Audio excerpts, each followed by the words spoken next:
누가복음 강해 시리즈 72번째 시간으로 사단의 시험에서 승리하는 길이라는 제목으로 하나님 말씀을 전하겠습니다. 우리 다 같이 성경 누가복음 20장 19절에 있는 말씀을 다 같이 성경을 펴주시기를 바라겠습니다.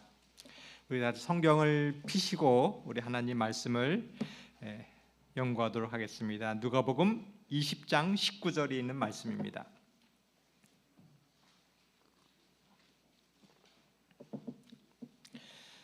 서기관들과 대제사장들이 예수의 이 비유는 자기들을 가리켜 말씀하신 줄을 알고 즉시 잡고자 하되 백성을 두려워하였더라. 이에 그들이 엿보다가 예수를 총독의 다스림과 권세 아래 넘기려 하여 정탐들을 보내어 그들로 스스로 의인인 채 하며 예수의 말을 책잡게 하니, 서기관과 대제사장이 예수를 잡고자 하였습니다. 정탐꾼을 보냈습니다. 근데 예수님께서는 이 정탐꾼의 시험을 이기시고 승리하셨습니다. 오늘 우리도 사단의 유혹과 시험이 있습니다. 예수님의 교훈을 따라 오늘 우리 사단의 시험으로부터 승리하는 성도님들 되기를 바라겠습니다. 잠시 이 말씀의 배경을 보면 순환주간이었습니다. 일요일에 예수님께서 나귀를 타고 성전에 입성하셨습니다. 월요일에 성전에서 장사하는 자들을 내어 쫓으시고 성전을 정결케 하셨습니다. 그리고 화요일에 정결케 된 성전에서 복음을 전하셨습니다.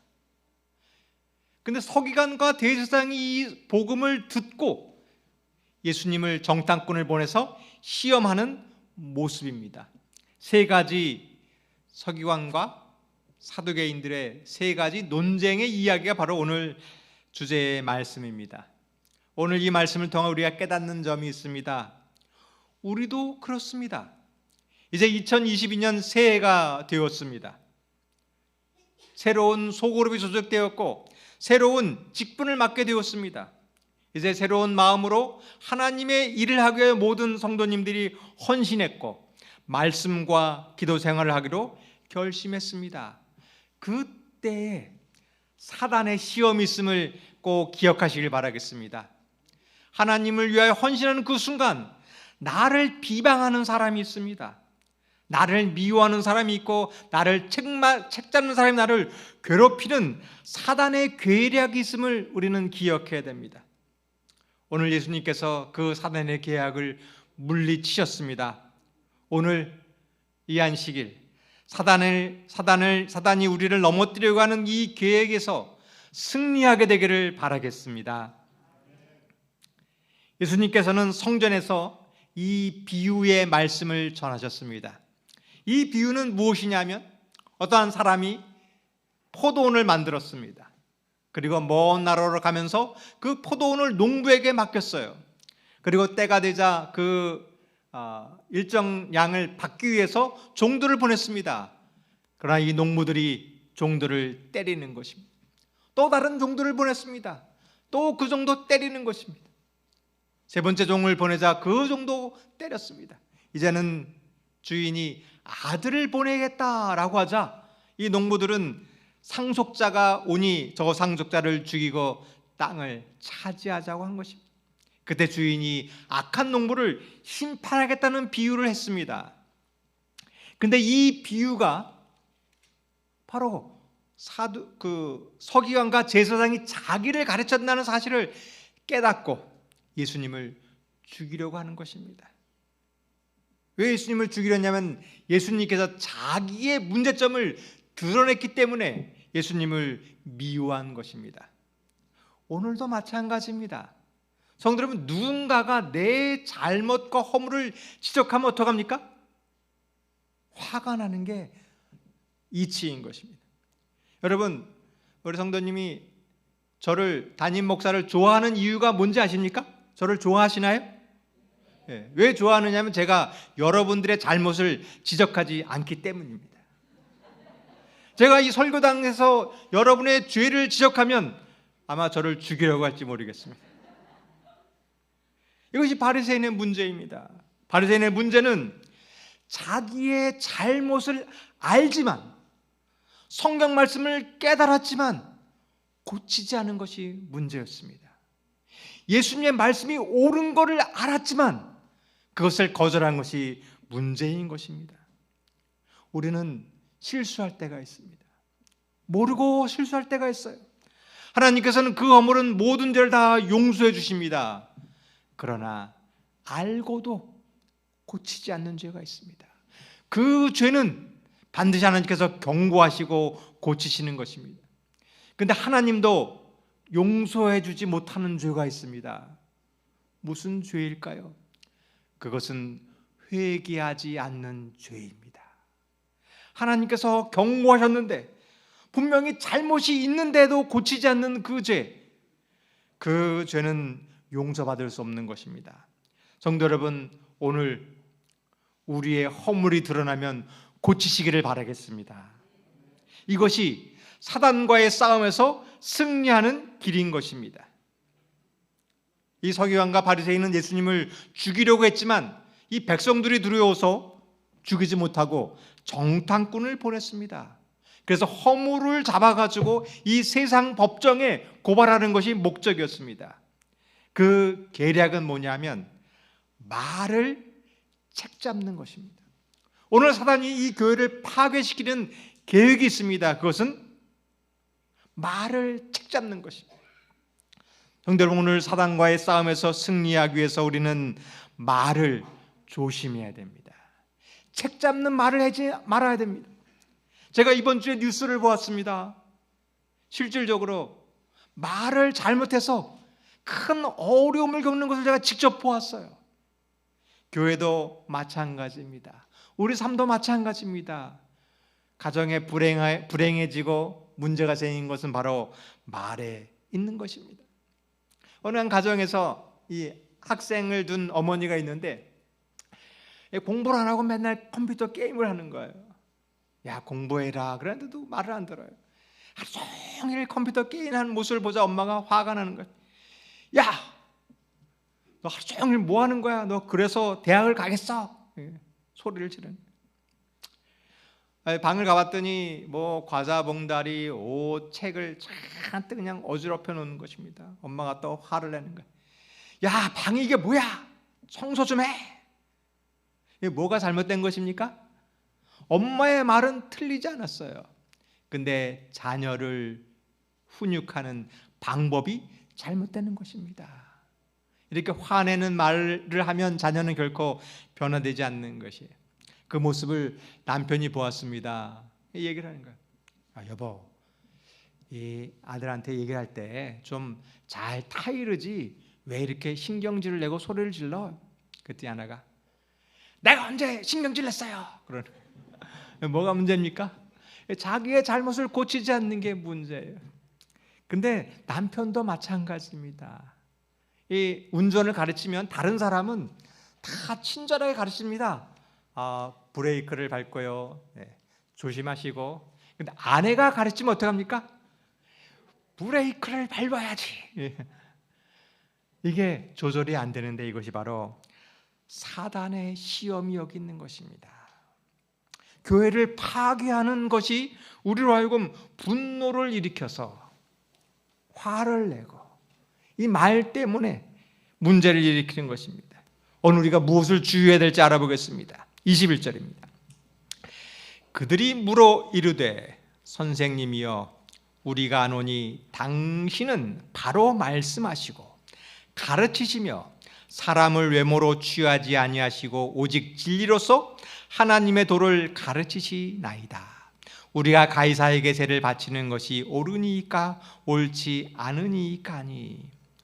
정탐꾼이 예수님을 시험하는 것입니다. 그것은 뭐냐면 예수님 말씀 정말 옳습니다. 예수님 말 정말 가르치면 훌륭합니다. 정말 하나님의 도를 좀 깨닫게 해주십시오라고 하면서 가이사에게 세력을 바치는 것이 옳습니까? 라고 말하면서 책잡을 말을 유도하는 것입니다. 그 당시 상황은 이스라엘은 로마의 압제를 받고 살았습니다. 로마가 과도한 세금을 물리는 것이 백성들의 원한이었어요. 정말 이 세금을 바치는 것이 옳습니까? 라고 했을 때 다들 분노가 일으키는 것입니다.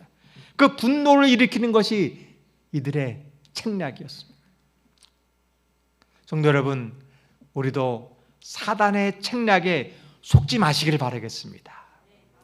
사단은 우리에게 비난할 말을 이끄는 것입니다.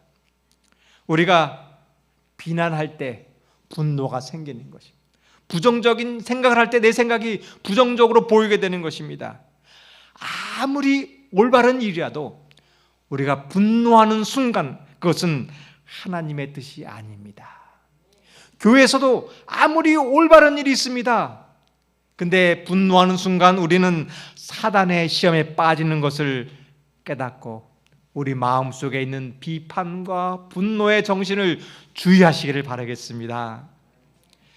고라와 다단이라는 사람이 있었습니다. 그 사람은 불만이 있는 사람이었어요. 고라는 레위의 증손이었습니다. 다단은 루벤의 자손이었어요. 고라는 자기도 레위인의 자손인데 아론만 제사장이 되는 것이 불만이었어요. 다단은 자기가 장손 르우벤의 장손의 후손이었는데 르우벤 대신 모세가 지도자가 된 것이 불만이었습니다. 두 사람이 만나서 자기의 불만을 이야기하기 시작했습니다. 이것이 죄의 시작이 된 것입니다. 이 불평이 반역을 일으켰습니다. 그 반역으로 인해서 14,700명이 죽게 되었습니다. 이 끔찍한 반역은 불평의 말에서 시작되는 것입니다. 여러분, 교회를 파괴하는 위험은 내가 무심코 하는 불평, 비판에서 시작되는 것을 깨달아야 합니다. 물론 교회에 잘못된 일도 있고 불평스러운 일도 있고 원망스러운 일도 있습니다. 그러나 비판하지 마시길 바라겠습니다. 왜냐하면 사단의 시험이 거기 있기 때문입니다.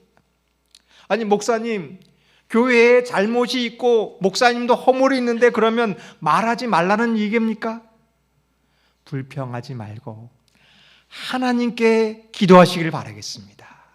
그때 사단의 시험이 아니라 하나님께서 그 문제를 해결해 주심을 믿으시기를 바라겠습니다. 이것이 승리의 비결인 것입니다. 우리는 왜 말을 주의해야 될까요?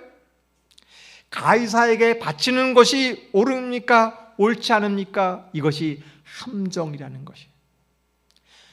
세금을 바친다고 하면 하나님의 명령을 어기고 로마에게 섬긴다고 정죄를 받을 것입니다. 바치지 말라고 하면 이 사회를 정복시키는 로마의 반역죄로 처벌을 받게 될 것이기 때문입니다. 우리는 이것을 깨달아요. 우리도 마찬가지입니다. 얼마 전 코로나로 인하여 대면 예배가 중지되는 일이 벌어졌어요. 그때 한 분이 저에게 전화 왔습니다. 목사님, 아무리 코로나가 있을지라도 교회의 예배는 멈출 수 없습니다. 그런 분이 계세요. 또 전화가 왔어요. 목사님, 이 코로나가 이렇게 심한데 왜 모이라고 합니까? 모여서는 안 됩니다. 코로나 때문에 지금 식사를 못하고 있습니다. 그때 어떤 분은 그럼 식사 대신에 빵을 제공하자라는 분이 계세요. 또 한 분은 빵이 뭐가 필요했냐, 그냥 가면 되지, 빵 필요 없다라고 주장하는 게 있습니다. 어떻게 해야 될까요? 우리는 서로를 비난해서는 안 됩니다. 교회를 모이려고 하는 사람, 모이려고 하지 말자는 사람, 우리는 서로를 존중해야 됩니다. 그리고 우리는 하나님의 뜻을 따르시기를 바라겠습니다. 이 속에 사단의 관계가 있는 것입니다. 누가복음 20장 23절입니다. 예수께서 그 관계를 아시고 이르시되 데나리온 하나를 내게 보이라. 누구의 형상과 글이 여기 있느냐? 대답하되 가이사의 것이니이다. 예수님께서는 그 질문에 함정하셨습니다. 그리고 그 자기의 칭찬을 자극하는 말에 동조하지 않으셨습니다. 비난하는 말에 참여하지 않으셨습니다. 분노하는 자에게 휩쓸지 않고 그 관계를 아시고 올바른 질문하신 것입니다. 성도 여러분, 사단의 시험에 이기는 비결이 있습니다. 그것은 사단의 관계를 아시고 깨어나시길 바라겠습니다. 우리를 시험하는 말, 우리를 분노하게 하는 말, 그 속에 사단의 관계를 알기 위해서는 깨어 있어야 하는 것입니다. 이제 2022년이 새로 시작되었습니다. 이제 해야 될 일이 있습니다. 깨어나기를 바라겠습니다. 깨어나는 비결이 있습니다. 그것은 말씀과 기도입니다. 매일같이 말씀으로 시작하고 기도로 시작했을 때 우리는 사단의 유혹이 왔을 때 이것이 사단의 유혹임을 깨닫게 되는 것입니다. 성도 여러분, 오늘 하나님의 말씀을 들으시겠습니까? 기도하고 말씀을 보면 보이기 시작하는 거예요. 사단의 시험이 보이고 이것을 어떻게 해야 할지 그 방법이 보이는 것입니다. 성도 여러분, 오늘 우리도 하나님 말씀을 통하여 깨닫고 해결책을 보게 되기를 바라겠습니다. 그것은 25절입니다. 이르시되 그런즉 가이사의 것은 가이사에게 하나님의 것은 하나님에게 바치라 하시니 그들이 백성 앞에서 그의 말을 능히 책잡지 못하고 그의 대답을 놀랍게 여겨 침묵하니라. 우리가 사단의 시험으로부터 이기는 비결이 있습니다. 이것은 가이사의 것은 가이사에게 바치는 것입니다. 하나님의 것은 하나님에게 바치는 것이 문제 해결의 비결인 것입니다. 이것이 오늘 우리의 자세입니다. 예수님은 이 세상의 그 권세와 권위를 부정하지 않으셨습니다. 우리는 세금을 내야 되고 방역 규칙을 잘 지켜야 되고 우리는 규칙을 잘 따라야 합니다. 우리는 학교에 가서 열심히 공부해야 되고 장사해야 되고 열심히 일해야 되는 것이 예수님께서 그것을 부정하지 않으셨습니다. 그렇게 하라는 것입니다. 그리고 하나님의 것은 하나님에게 바치라고 구분하라고 하는 것입니다. 성도 여러분, 오늘 오직 하나님만을 섬기시기를 바라겠습니다. 사단의 유혹에 빠지는 것이 이것이 혼돈되는 것이 교회에서 세상의 방법을 따르고 세상의 일을 하려는 것이 문제인 것입니다. 성도 여러분, 교회에서는 절대로 정치 얘기해서는 안 되는 거예요. 정치가 잘못된 것이 아닙니다. 정치는 정치가들이 해야 되는 거예요. 교회는 오직 하나님 말씀만을 전하기를 바라겠습니다. 이것이 책 잡히지 않는 비결인 것입니다.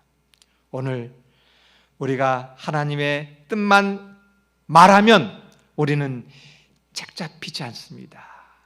우리가 하나님의 말만 하면 이 세상 사람들이 우리를 비난하지 않습니다.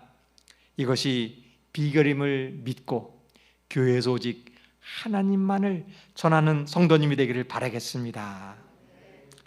근데 이 사단의 시험은 여기서 끝나는 것이 아니에요. 우리가 하나님만을 진실되게 얘기한다고 사단이 우리를 멈추지 않습니다. 누가복음 20장 27절입니다. 부활이 없다고 주장하는 사두개인 중 어떤 이들이 와서 물어 이르되 선생님이여 모세가 우리에게 써주기를 만일 어떤 사람의 형이 아내를 두고 자식이 없이 죽으면 그 동생이 그 아내를 취하여 형을 위하여 상속자를 세울지니라 하였나이다. 이 바리새인들이 예수님을 정탐꾼이 시험했는데 예수님께서 지혜로운 말씀으로 물리쳤어요. 그러자 그 모습을 보고 있던 사두개인들이 또 와서 시험하는 거예요. 여러분, 이것도 우리의 마찬가지입니다. 오늘 이 안식일 하나님의 말씀을 깨달았어요. 이제 기도와 사단의 시험으로 물리쳐야 되겠다. 세상 것과 하나님의 것을 구분해야 되겠다. 나는 비난과 불평하지 않겠다라고 결심하는 그 순간에 사두개인이 저 문 앞에 있음을 기억해야 되는 것이에요. 사두개인이 얘기합니다. 나는 진실되고 정직하고 성실하게 사는데 이번에는 교리적인 것을 가지고 트집 잡는 거예요. 야, 이 성경 말씀 이거 이상하지 않느냐? 여러분, 우리는 방심해서는 안 됩니다. 많은 사람들이 이 방심 때문에 정말 훌륭한 사람이었는데 바로 이 교리적인 문제 때문에 떠나는 것을 봅니다. 27절입니다. 부활이 없다고 주장하는 사두개인 중 어떤 이들이 와서, 이 사두개인들은 결코 성경을 모르는 사람이 아닙니다. 그 이스라엘 백성들 가장 지식이 뛰어난 사람이어서 제사장들이 사두개인이었습니다. 성경을 잘 알고 성경을 많이 아는 지식이었는데 왜 부활을 믿지 못했을까요? 왜 성경을 보면서도 이렇게 오해했을까요? 여러분, 이 부활은 인간의 이성으로 이해가 되지 않는 것입니다. 예수님의 기적은 믿을 수 없는 거예요. 성경 말씀보다 자기의 생각이 더 높았기 때문에 성경 말씀을 믿지 못하는 것입니다. 자기의 생각이 더 옳다고 생각하는 것, 이것이 사단의 시험입니다. 많은 훌륭한 목사님이었다는 분이, 정말 훌륭한 장로님, 오랜 신앙을 했던 분이 교회를 떠나는 것을 제가 직접 보았습니다. 왜냐하면 그 지식이 너무나 똑똑했어요. 내가 옳다고 생각했기 때문에 이 사단의 시험에 빠지는 것입니다. 이렇게 얘기합니다. 29절입니다. 그런데 7형제가 있는데 마지가 아내를 취하였다가 자식이 없이 죽고 그 둘째와 셋째가 그를 취하고 7이 다 그와 같이 자식이 없이 죽고 그 후에 여자도 죽었나이다. 7이 다 그를 아내로 취하였으니 부활 때에는 그 중에 누구의 아내가 되리까? 자기의 지식이 높다고 생각하는 그 사람은 성경을 오해하게 합니다. 성경을 보지만, 그 말은 옳지만 그릇되게 잘못 해석하는 비결이 있습니다. 그것은 내 지식을 의지하기 때문입니다. 예수님께서 이 장면을 마태복음에 이렇게 얘기하십니다. 마태복음 22장 29절. 예수께서 대답하여 이르시되 너희가 성경도 하나님의 능력도 알지 못하는 고로 오해하였도다. 오늘날도 마찬가지입니다. 자기 생각이 더 높다고 하는 그 사람은 하나님을 믿지 않는 사람입니다. 자기 생각을 믿는 사람은 하나님의 능력을 오해하는 사람입니다. 성도 여러분, 오늘 우리는 겸손히 하나님 말씀을 순종하시기를 바라겠습니다. 오늘 내 생각을 주장하지 마시고 오늘 하나님의 음성을 듣게 되기를 바라겠습니다. 예수님께서는 이렇게 얘기했습니다. 누가복음 20장 34절입니다. 예수께서 이르시되 이 세상의 자녀들은 장가도 가고 시집도 가되 저 세상과 및 죽은 자 가운데서 부활하심을 얻기에 합당히 여김을 받은 자들은 장가 가고 시집 가는 일이 없으며 그들은 다시 죽을 수도 없나니 이는 천사와 동등이요 부활의 자녀로서 하나님의 자녀임이라. 성도 여러분, 우리의 생각을 믿지 마시고 하나님의 말씀을 믿으시길 바라겠습니다. 부활이 있음을 믿으시길 바라겠습니다. 생명이 있음을 믿으시길 바라겠습니다. 우리는 이 세상의 자녀가 아니라 하나님의 자녀임을 기억하시기를 바라겠습니다. 세상의 자녀는 이것입니다. 아브라함이 자식을 낳기 위해서 여종 하갈을 통하여 이스마엘을 낳았어요. 이것이 인간의 자녀입니다. 이것이 세상의 방법입니다. 이것은 하나님의 뜻이 아니었습니다. 하나님의 뜻은 아브라함이 100세가 되었어요. 내 생각으로는 자식을 낳을 수 없는 상황이었습니다. 그때 그런 아브라함을 통하여 아들을 주신 분이 하나님이십니다. 이 살아계신 하나님을 믿으시기를 바라겠습니다. 그 아들을 제물로 바치라고 했습니다. 인간의 생각으로는 그렇게 할 수 없는 일이었어요. 아브라함은 하나님 말씀에 순종했습니다.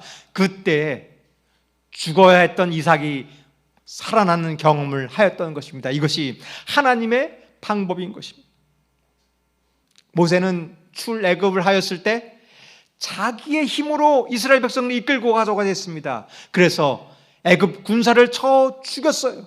이것이 사람의 생각입니다. 이것은 하나님의 뜻이 아니었어요.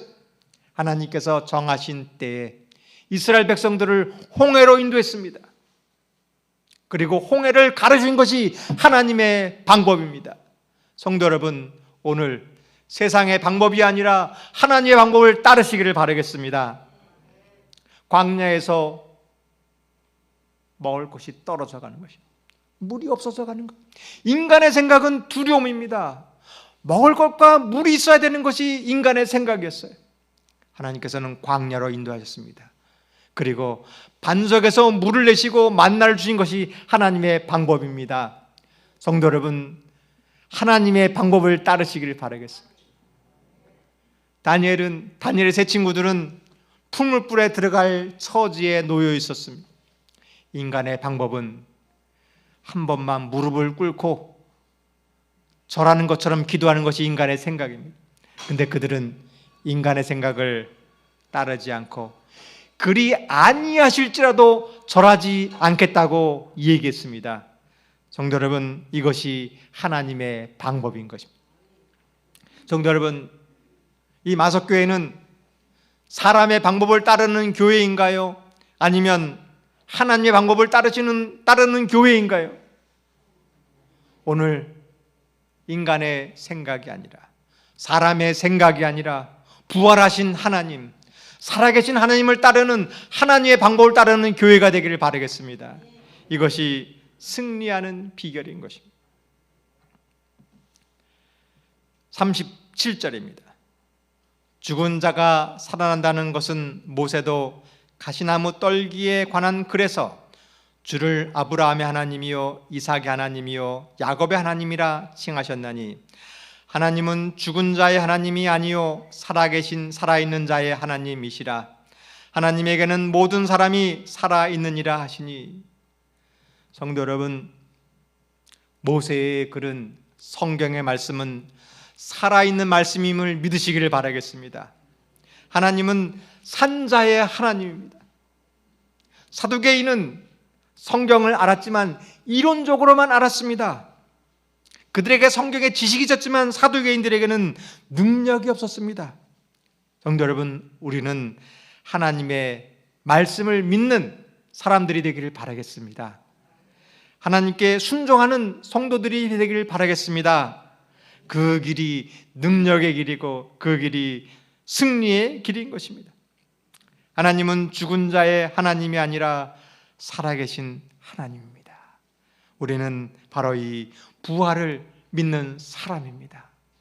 오늘 이 사실을 믿으십니까? 그러면 오늘 내 마음속에 기적이 일어남을 믿으시기를 바라겠습니다. 내가 예전에는 굳어졌던 마음이었어요. 하나님의 말을 들었지만, 하나님의 말을 알았지만 알고도 변하지 않는 사람이었습니다. 오늘 이 마음이 변화되기를 바라겠습니다. 내가 이제는 비판적인 사람이었습니다. 잘못을 보면 비난하고 인간적인 생각을 하는 사람이었습니다. 알고도 변화되지 않는 사람이었습니다. 그러나 오늘 살아계신 하나님을 만나고 내 삶이 살아나기를 바라겠습니다. 내 믿음이 살아나고 내 죽었던 신앙이 살아나는 경험을 하는 우리 성도님 되기를 바라겠습니다. 그때에 39절입니다. 서기관 중 어떤 일이디 말하되 선생님 잘 말씀하셨나이다 하니 그들은 아무것도 감히 더 물을 수 없음이더라. 예수님께서 이 사두개인들을 올바로 얘기를 하자 다 잠잠해지는 것입니다. 우리가 예수님처럼 말을 할 때 사람들이 우리를 책잡게 못한다는 사실을 기억하시고 그 말씀대로 순종하기를 바라겠습니다. 교회에서 실질적으로 일어난 일이었어요. 한 분이 정말 억울한 일을 당했어요. 오해를 당하고 억울한 일을 당했어요. 그때 이분이 내 오해를 풀고 내 이 사실을 얘기할까 그러다가 참았습니다. 그때에 그 문제가 해결돼 버리는 거예요.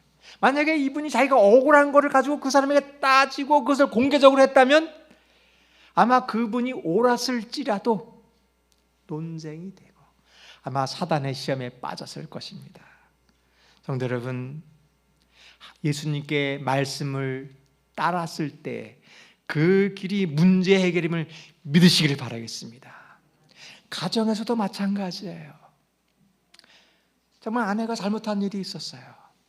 내가 잘못을 지적했다고 그러면 아내가 고칠까요? 아마 이럴 거예요.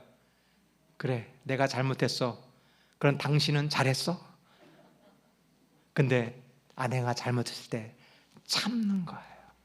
그래, 그럴 수도 있지. 그때 아내가 깨닫는 거예요. 그래, 내가 잘못했구나. 그래, 미안해요. 여러분, 예수님의 방법을 따르는 것이 승리의 기준을 따르시고 우리의 분노와 불평을 참으시기를 바라겠습니다. 아니, 목사님은 참으라고만 합니까? 못 참는데요. 분노는 참으시고 예수님의 말씀을 전하시기를 바라겠습니다. 예수님의 말은 무엇인가? 41절입니다. 예수께서 그러시되게 이르시되 사람들이 어찌하여 그리스도를 다윗의 자손이라 하느냐? 시편에 다윗이 친히 말하였으되 주께서 내게 이르시되 내가 내 원수를 내 발등상을 삼을 때까지 내 우편에 앉으라 하셨도다 하였느니라. 그런즉 다윗이 그리스도를 주라 칭하였으니 어찌 그의 자손이 되겠느냐 하시니라. 우리는 분노 대신에 예수님의 말씀을 전해야 되는 거예요. 예수님의 말씀은 이것입니다. 예수를 다윗의 자손으로 생각하지 말라라는 것입니다. 다윗의 자손은 예수님이 왕이 되는 것이에요. 예수님이 이 땅에 오셔서 나를 잘 살게 하고 사업도 잘 되게 하고 건강하게 하고 기도의 능력도 있게 하는 것이 예수님을 다윗의 자손으로 보는 것입니다. 그런 사람은 고난이 오고 반대를 당하고 시험이 오면 넘어집니다. 왜냐하면 예수를 다윗의 자손으로 알기 때문입니다. 근데 우리가 해야 될 것은 예수님은 하나님의 아들임을 고백하는 것입니다. 교회 오면 그저 잘 살고 편하는 것이 아니라 교회 오는 이유는 예수님이 하나님의 아들인 것입니다. 예수님께서 부활하셨다는 사실을 믿는 것입니다. 그때에 우리는 고난이 와도 승리하는 것입니다. 예수님께서는 십자가 앞에 3일 전에 많은 시험을 당하셨습니다. 또 십자가 앞에서 고난과 비난과 채찍과 침뱉음을 당하고 모욕을 당했습니다. 그러나 승리하셨습니다. 왜냐하면 깨어 사단의 시험을 아셨기 때문입니다.